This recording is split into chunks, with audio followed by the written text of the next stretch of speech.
IELTS পরীক্ষায় লিসেনিংয়ে কিভাবে ৮ পেতে হয় অথবা ৮-এর অধিক পেতে হয়, সেই ট্রিক্স এবং টিপস আজকে আমি শেয়ার করব। আমি মোহাম্মদ আমিরুল ইসলাম। আমি আইএলটিএস পরীক্ষায় লিসেনিংয়ে ৮ পেয়েছিলাম। তো আমি কিভাবে ৮ পেয়েছিলাম, ০ থেকে শুরু করে কিভাবে একটা ভালো স্কোর করেছিলাম, সেই গল্পই থাকছে আপনাদের সাথে।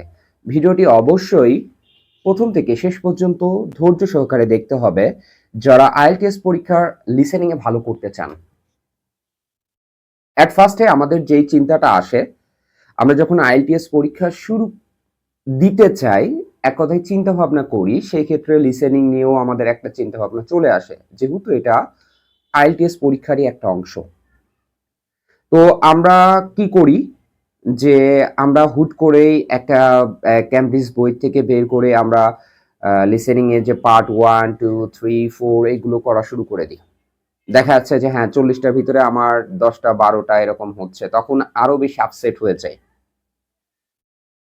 ঠিক আমিও এই ভুলটি করেছিলাম সর্বপ্রথম। তো আমাকে কেউ এভাবে আসলে ভুলটি শুধরিয়ে দেয় নাই। আমি নিজে নিজেই আবার ট্রাই করেছি যে কিভাবে আমার ভুল আমি শুধরে দিতে পারি। সো আপনারা যারা চেষ্টা করছেন যে আইএলটিএস পরীক্ষার লিসেনিং এ ভালো করবেন, তাদেরকে আমি আগেই এই বিষয়ে সতর্ক করে দিতে চাচ্ছি। সেই বিষয়টা কি? আইএলটিএস পরীক্ষা যেহেতু একটা, বলতে পারেন যে আমি মনে করি যে ওয়ান কাইন্ড অফ গেম, একটা গেম, সেই গেমের একটা পার্ট হচ্ছে লিসেনিং টেস্ট। আপনাকে অবশ্যই লিসেনিং টেস্টে ভালো করতে হবে, কারণ লিসেনিং এ ভালো করা অনেকটা সহজ। তো কিভাবে ভালো করবেন বা কিভাবে করবেন? এখন দেখেন, আমরা বাংলা মিডিয়াম থেকে যারা পড়েছি, ভিডিওটি মূলত যারা আমার মতো বাংলা মিডিয়াম থেকে পড়াশোনা করে এসেছেন তাদের জন্যই মূলত এই ভিডিওটি।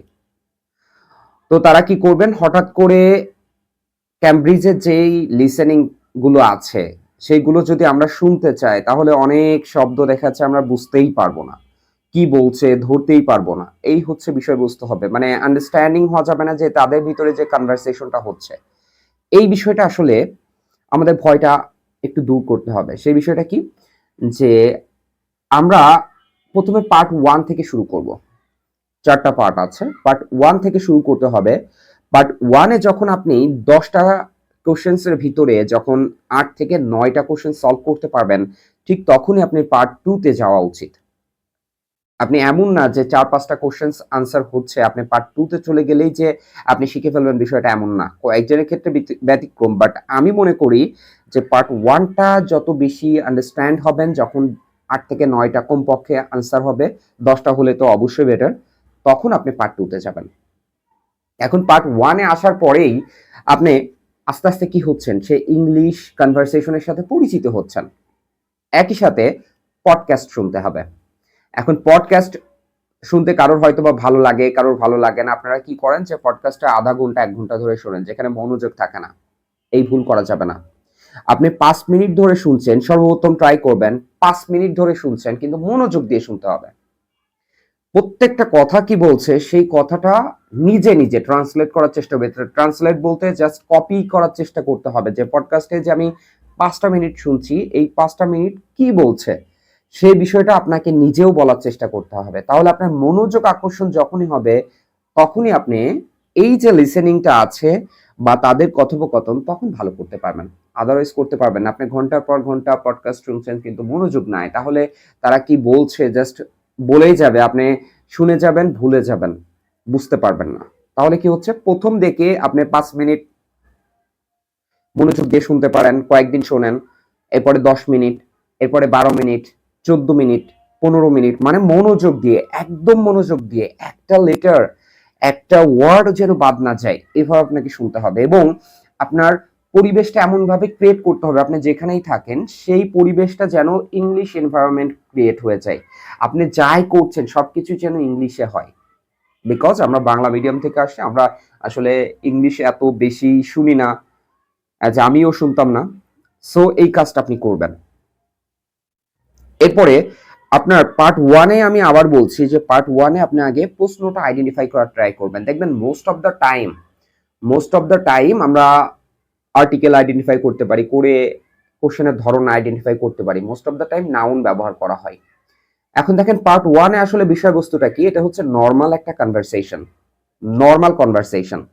তো সেখানে দুইজন ব্যক্তি কথোপকথন করবে যে যে কোনো বিষয়ে। সাপোজ আমি আইএলটিএস সম্পর্কেই বলছি, যে আমি বলছি আমার সাথে আরেকজন আছে, দুইজন ব্যক্তি কথোপকথন করছে। তাহলে সেই ক্ষেত্রে আমাকে আগেই চিন্তা করে নিতে হবে, এটার সামারিটাই করে নিতে হবে নিচে নিজে, যে এই যে আইএলটিএস সম্পর্কে বলছে সম্ভাব্য বিষয় কি হতে পারে, মানুষ কেন আইএলটিএস পরীক্ষা দেয়, এটার উইকনেস কোথায়, এটা স্টুডেন্টসরা হচ্ছে স্ট্রং পয়েন্ট কোথায়, এই যে বিষয়টা সম্ভাব্য আমি চিন্তা করে নিচ্ছি। এই সম্ভাব্য চিন্তা করে নিতে হবে যে এখান থেকে কি কি টাইপের আসতে পারে। জাস্ট কোশ্চেন্স এর এবার কি করবেন, কিওয়ার্ড আইডেন্টিফাই করবেন। কিওয়ার্ড মানে মূল শব্দ, যেমন it is very important for going outside. Suppose আমি বললাম, একটা উদাহরণ দিলাম, তার মানে এখানে সব ওয়ার্ড কিন্তু ইম্পর্টেন্ট না, মানে এক কথায় কিওয়ার্ডস না। তাহলে এখানে আপনি ইম্পর্টেন্টটা হচ্ছে কিওয়ার্ডস, গোয়িংটা কিওয়ার্ডস, আউটসাইডটা হচ্ছে কিওয়ার্ডস। তার মানে আপনার এখানে সাবজেক্টের যে বিষয়, ভার্বের বিষয়, প্রিপোজিশনের বিষয়, আর্টিকেলের বিষয়, এগুলো সব বাদ দিয়ে দিবেন, দিয়ে মেইন যে বিষয়গুলো আছে সেইগুলোকে আপনি আইডেন্টিফাই করবেন। তাহলে খুব সহজে আপনি কিন্তু প্রশ্নটা ধরতে পারবেন, আর ধরতে পারলে সম্ভাব্য কি বলছে সেটা আপনি আনসারটাও ধরতে পারবেন।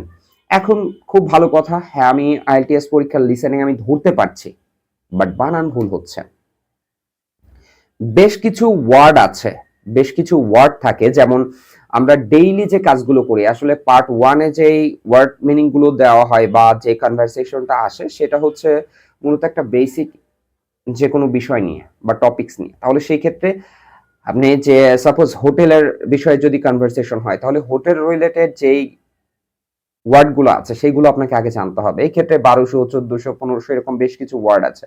আপনি গুগলে সার্চ দিলেও এই ওয়ার্ডগুলো খুব সহজে পেয়ে যাবেন, যে 1200 ওয়ার্ডস ফর আইএলটিএস লিসেনিং। তাহলে সেই ক্ষেত্রেও আপনি খুব সহজে এই ওয়ার্ডগুলো পেয়ে যাবেন। আসলে এই ওয়ার্ডের ভিতর থেকে আসবে এমন কিন্তু নয়, কিন্তু এই ওয়ার্ডগুলো জানা থাকলে আপনার 80% যে স্পেলিং গুলো আছে সেগুলোর ভুল হওয়ার সম্ভাবনা কমে যাবে। তাহলে কি করতে হবে, এই ওয়ার্ডগুলো ভালো করে প্র্যাকটিস করতে হবে, প্রত্যেকটা বিষয়ের বানান সহ। যেটা আপনি পারেন সেটা তো প্র্যাকটিস করার দরকারই নেই বলতে গেলে, আর যেগুলো কনফিউশন ক্রিয়েট করে সেইগুলো আপনি অবশ্যই লিখবেন।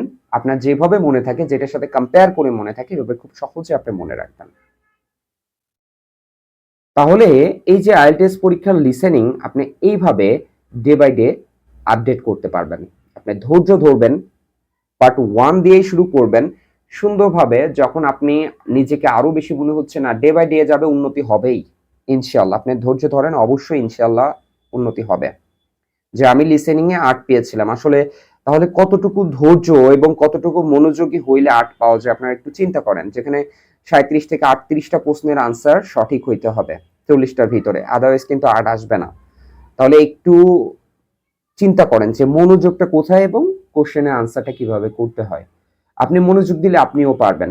সেক্ষেত্রে আমি যেভাবে বললাম যে পডকাস্ট শুনবেন খুব মনোযোগ দিয়ে, আপনি শুনছেন কিন্তু সেটা আসলে মনোযোগ দিয়ে না, ঘন্টার পর ঘন্টা, এটা কোনো লাভ আসবে না। আপনি যখনই মনোযোগ দিয়ে 5 মিনিট, 10 মিনিট, 15 মিনিট যখনই টাইমটা ইনক্রিজ করবেন এবং আপনার ইন্টারেস্টেড ফিল হবে, তখনই আপনি ভালো করতে পারবেন। এবং আরেকটা বিষয় হতে পারে যে আপনার অ্যাকসেন্ট অনেক সময় চেঞ্জ হয়ে যায়, তাহলে ওই অ্যাকসেন্ট রিলেটেড কিছু পডকাস্ট শুনতে পারেন, যেমন অস্ট্রেলিয়ান অ্যাকসেন্টের কিছু পডকাস্ট শুনতে পারেন, নিউজিল্যান্ড, অস্ট্রেলিয়া, এগুলো অ্যাকসেন্ট একটু ডিফারেন্ট হয়। তারপর ইউএস এর অ্যাকসেন্ট আপনি শুনতে পারেন, ব্রিটিশদের অ্যাকসেন্ট আমাদের কাছে বেশি পরিচিত বিকজ আমরা সবাই জানি। তারপর ইন্ডিয়ান অ্যাকসেন্ট আমরা যেটা বলি সেটা হচ্ছে অনেকটা ইন্ডিয়ান অ্যাকসেন্টের মতো। তাহলে এই অ্যাকসেন্ট ভিন্নতা অনুসারে আপনি পডকাস্টও ভিন্ন ভিন্ন শুনতে পারেন, যেটা আপনার লিসেনিং এর জন্য খুবই ভালো হবে। শুধুমাত্র কিন্তু লিসেনিং এর জন্য না, পডকাস্ট শুনলে কিন্তু একই সাথে আপনার স্পোকেন ইংলিশের জন্য খুবই বেটার হবে, কারণ আপনি বুঝতে পারবেন যে আসলে আমরা কোনো রুলস ফলো করে স্পিকিং করছি নাকি আমরা নর্মালি কথা বললেই সেটা স্পিকিং এর অংশ হয়ে যাচ্ছে। তাহলে এই যে এইভাবে যদি আপনি মেনটেন করতে পারেন, তাহলে খুব সহজেই আইএলটিএস পরীক্ষার লিসেনিং এ 8 কেন 8-এর থেকেও বেশি পেতে পারেন। ধৈর্য ধরুন, নিজের প্রতি বিশ্বাস রাখুন, অবশ্যই আপনি পারবেন। তো অবশ্যই আমাদের পেজ এবং ইউটিউবের সঙ্গে থাকবেন।